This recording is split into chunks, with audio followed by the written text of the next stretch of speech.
a very quick little video today just to make a very simple project, but one that I've been needing, and that's some little bean bags, some weights to use with patterns. Using pins through those paper patterns can really wear on them. So I'm going to use up some scraps and just make some little bean bags.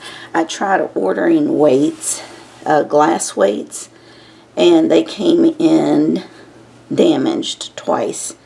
So I decided to chuck that idea and just go with some little bean bags. So let's see here. I've stacked up several pieces of scraps.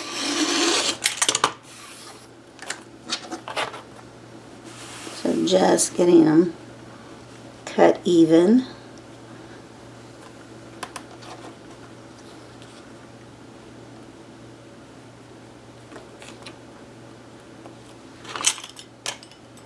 Oops, we're not even down here.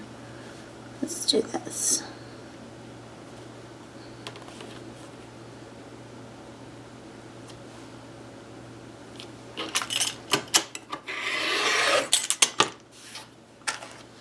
Alright, so I've got 1, 2, 3, 4, 5, 6, 7, 8, 9, 10 inches. I don't think I'll need them to be 5 inches. As a matter of fact, for smaller things, you would want them a little bit littler. So I think I'm just going to cut them, let's see, I'll cut them 4, and of course they won't be 4 inches sewn, and that will be fine.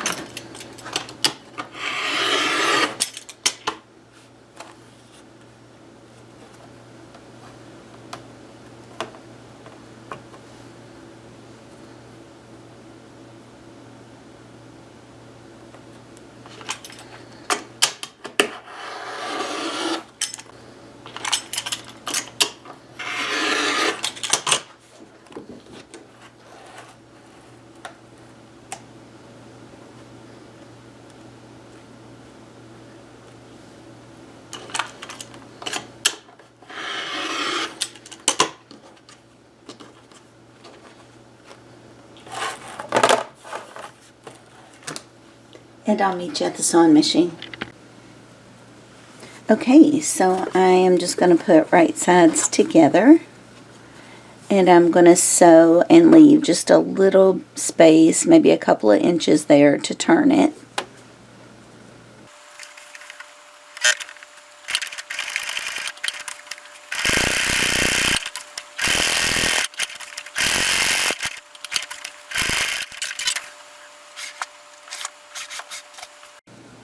I'm just going to snip off the corners. So you may recognize this from when I made my pincushions.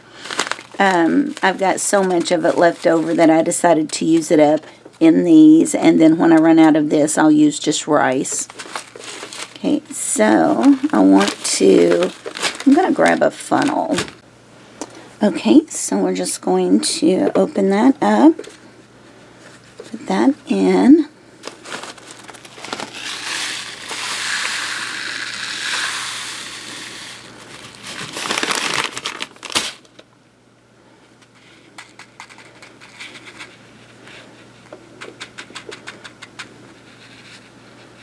Ooh, we're full.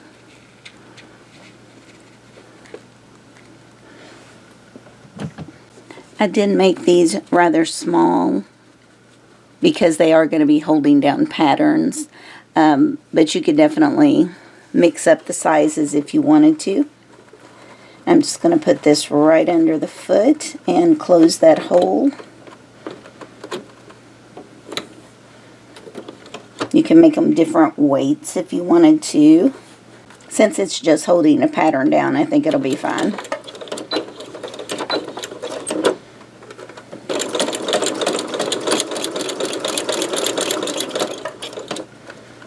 You definitely want to make sure those little things don't get under your needle. Don't want to break a needle. That's why I like to go ahead and sew on each side and just leave a small opening.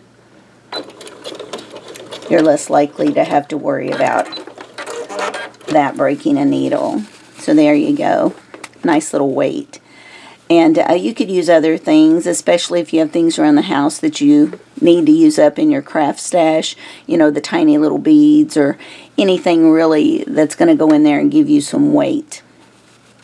Now, another thing is I didn't double this because it's just going to be used for that, for sewing.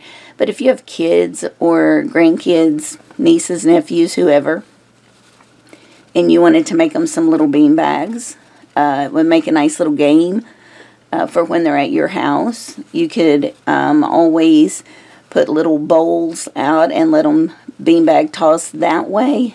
You could color code them by points, or you could just put points on the bowls, something like that. You could even just use a poster board and let them decorate the poster board and then toss onto the decorated board that they made. Just little things like that. So you saw how simple it was. Now, if you were going to do it for kids, I might double bag it. And that just means, you know, instead of sewing the 2 together, just use 4. That way it's going to give it just a little bit more thickness from being tossed and thrown around a lot, you know. So that's just an idea, and I thought, and you might want to make them bigger depending on the size of the kids. If they're little, this might be perfect. So anyway, I always like to give you other tips for doing the same thing. Okay, so I had a scrap piece like this, the opposite, that I'm going to make a little pouch to put these in to keep them all together. So I'm going to start out with just a little hem at each end.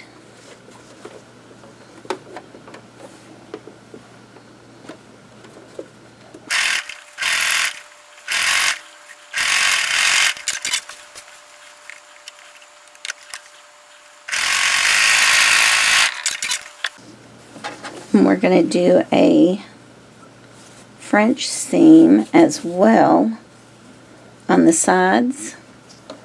So if you remember my other video showing you how to do French seams, you're going to put the wrong sides together.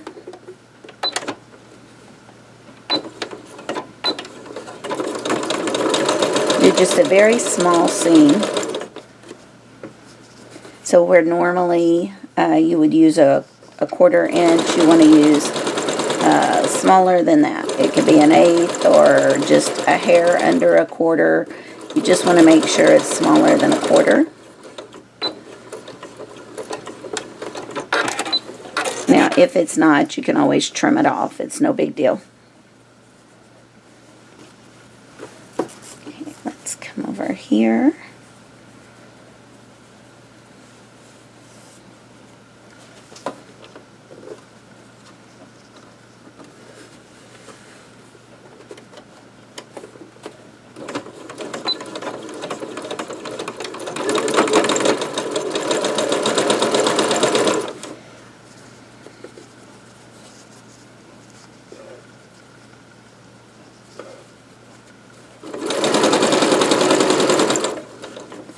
Now, if I was going to line this little pouch, we wouldn't even have to worry about using French seams.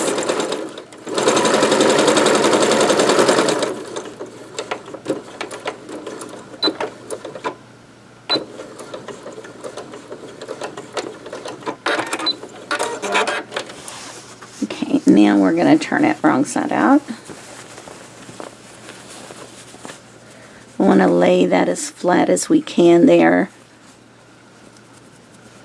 in the corners.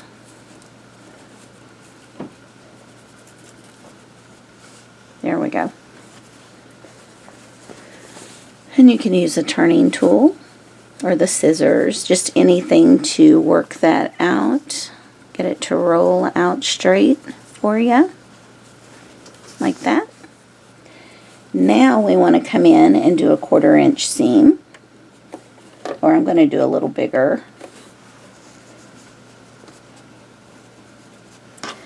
Because this is going to hide what we just did. but it's going to look clean on the inside. You won't have any frayed edges on the inside.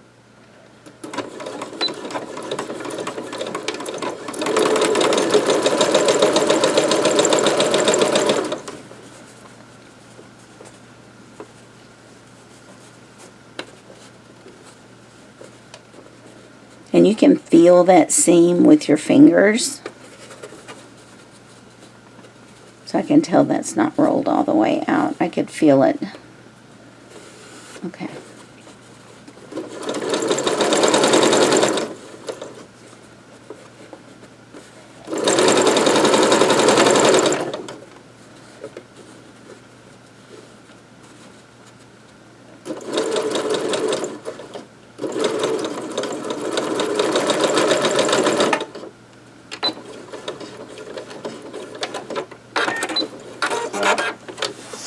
Flip it over and do the other side the same way.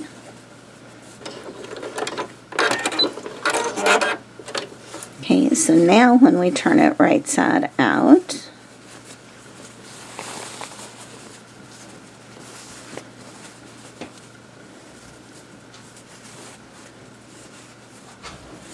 and you look inside the bag, it's very clean. You don't have any frayed edges. So if you're not going to line something, this is a nice alternative. If you're going to line, then don't waste your time doing French seams. Alright, one more thing I want to do is fold this down. Just folding it in like this, because I want to make a drawstring for it. So we're just going to come in here. And I'm just going to follow the stitch I already have in there.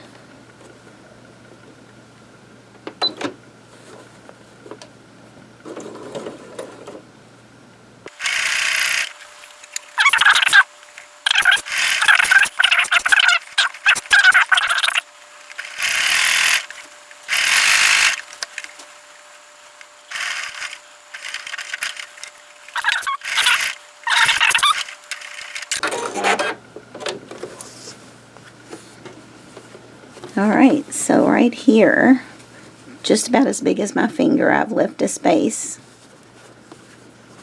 And now I'm going to grab some clothesline and cut a piece big enough for this. Okay, so anytime you're working with nylon, whether it's this bungee cord or even the purse straps that are nylon, the way you can stop that fraying, of course you can tie a knot, but you can take a match or a lighter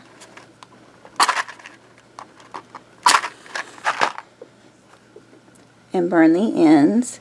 It'll kind of melt that nylon for you. Now as that cools off a little bit, just take your fingers and pinch it together. Now this is a little tool you can use. However,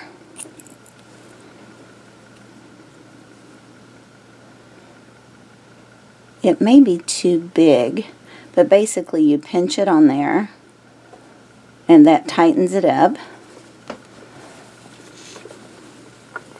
You find the little hole that you left, which is right here, and just snake it through. You can do this with a safety pin too. That's why if this is too big, we'll switch over to the safety pin. Because it's such a small project, I was a little bit worried.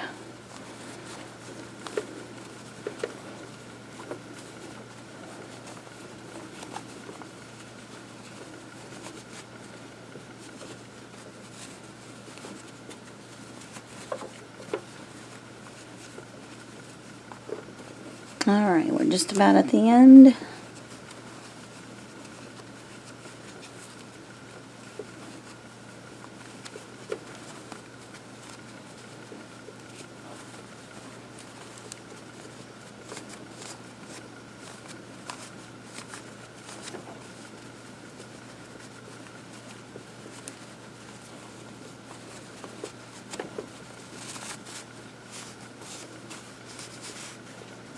Okay, and then you just slide this back and releases it.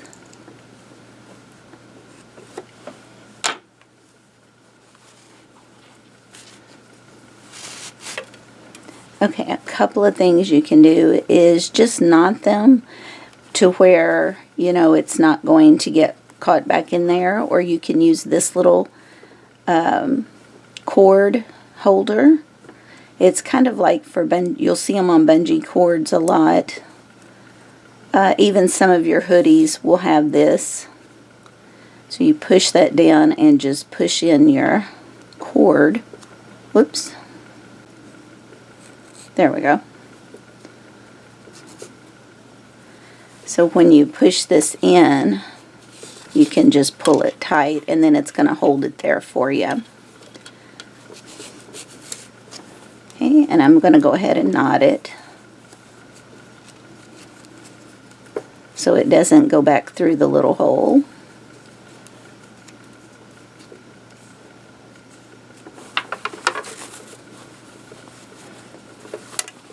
And then we have a nice little pouch there that can just be cinched up, and I can hang this in my sewing room on a pegboard, or I could throw it in a drawer. You know, it's easy to keep up with now. Alright, so just wanted to share that with you guys. Hope you have a great day.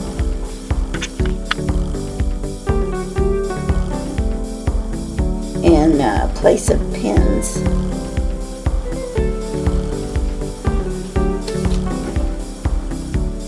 Using pins through those paper patterns can really wear on them. And I did make these rather small.